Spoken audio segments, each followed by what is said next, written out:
chapter 4 of Dale Carnegie's book, he mentions you gotta begin in a friendly way.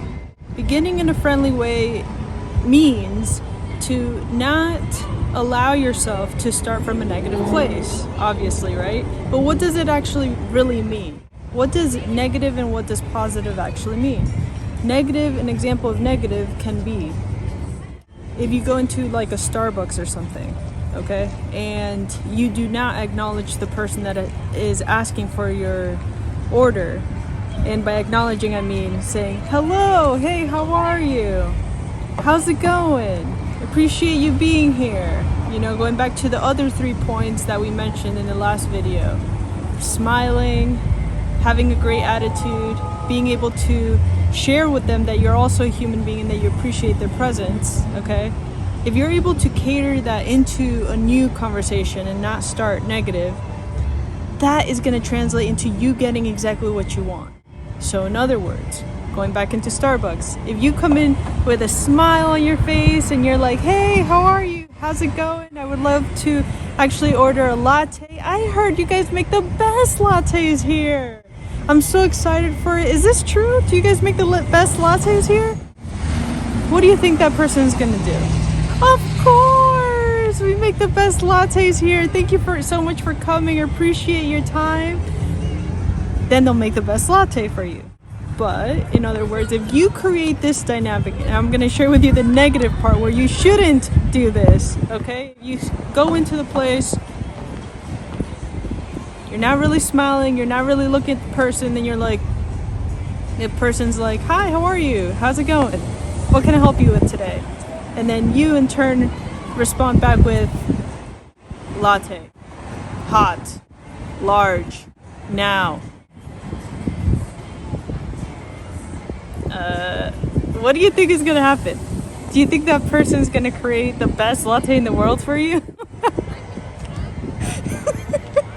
Just even saying that out loud makes me laugh because that is the most silliest things ever. But our brain, when we haven't been able to, you know, process, okay, wake up or, you know, warm things up in the morning or just get good things, or maybe you're living your life and throughout the day not everything is going according to plan, which is, you know, life and how you navigate through life.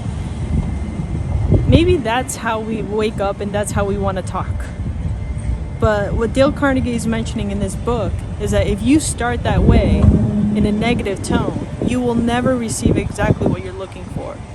So next time you walk into Starbucks, next time you live your life, next time you wake up, give yourself some time to warm up a little.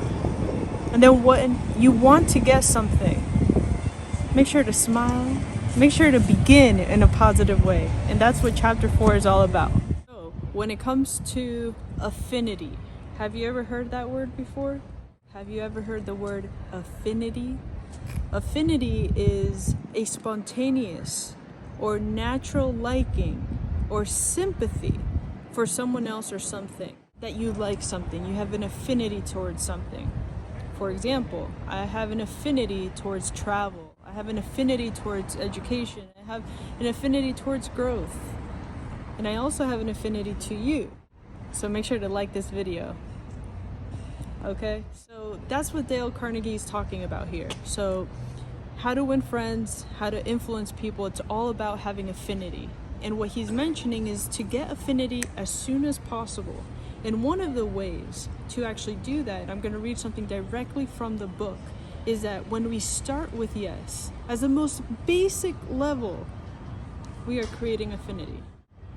But to turn that affinity into influence, okay, which is the most important thing out right now, influence, okay, there must be, and it must be retained, a foundation of empathy. Not only from me to you, but from you to me. If that is mutually created, then we have an affinity towards one another. So, like attracts like. When was the last time that you saw something online? Maybe you were scrolling through Instagram, TikTok, Facebook, whatever platform of your choosing, YouTube, and you liked something. That was a level of affinity. Right now in the digital age, that has become very widely spread out. So in order for you to make a decision, it requires you to make either 16 different likes, see something 16 different ways, acknowledge something 16 different iterations of that, and then you're able to make a proper decision whether you did like it or whether you didn't really like it. Nowadays, it's a lot more easier for someone to actually say, you know what, I did like it, but I'm not going to move forward with it, because the empathy part, maybe there's something that was off that threw them off, or something that they saw that was like, it no longer aligns with me. That affinity level is no longer there. So next time you create something, whether you're a business owner, whether you're an entrepreneur, whether you're a child trying to present something to your parents, or trying to present an idea to your parents, whether it's like you want to get a puppy and you are the type of kid that makes a presentation about the whole entire subset of the puppy and how it's amazing and how much it costs and where it's located and how much it costs per month, like all these different things. Find a commonality, find something of liking, use that as the base, and then from there leverage all of that. In sales training, this is probably the number one trick, the number one foundation. It's not even a trick, it's just human to human connection, right? Find the commonality, find somewhere to start from a place of a positive nature, from affinity. And that is part 5, chapter 5 of How to Win Friends and Influence People, part 3 of this video. And one of the most important is to actually surrender credit, okay? Surrender credit. Not credit score, you want to raise that up. But credit means when something happens in your organization, whenever something good happens, if you could be the one to say, oh, so-and-so was able to do this, and recognize others for what it is that they did, versus just being the one that's like, this, in order for this to happen, it was because of me.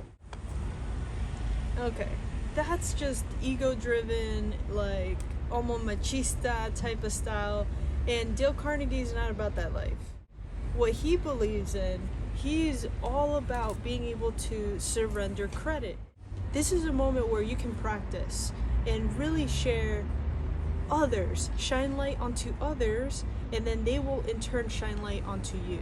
The best way to get recognition is by others recognizing your efforts and sharing it with others. So what do you think happens when the spotlight comes up and finally you've accomplished something, whether it's, let's say, something like you just bought a new car or something, right? You just got a new car, and then you're super proud of it, and you're like, I worked so hard for this car, and like I finally got it, and I worked my butt off for this car. Now I have the car, it's my car. Okay, what a story. Okay, versus you're like, wow, today I actually just got my first car, and it wasn't like something that I thought I could do. I actually had the help of the guy that helped me with my credit. He helped me raise it up to X amount. Not only that, but if it wasn't for my friend Pablo, who helped me out find the dealership, shout out to you, Pablo, thank you to you, I was able to find the most amazing dealership ever. And if it wasn't for Tony, the guy that hooked me up with the best car in the lot, wow, thanks Tony. And you know what, Rochelle, if it wasn't for you, honey, if it wasn't for you, I wouldn't be here, because you told me about the Range Rover. You were the one that introduced me to the Range Rovers, and I was able to, write it off of my taxes. That's a much better story than the first round, okay? Now, that's an example for like a random thing, a car, right? But there's so many different little things that can happen throughout your day that can actually shift the way that you surrender credit. So next time something happens, find ways to elevate others through your championship moments. And that's one of the tricks that Dale Carnegie was talking about, of making sure to influence friends, win people over, and most importantly, make your life amazing. There's an opportunity everywhere, and it's up to you to make it happen.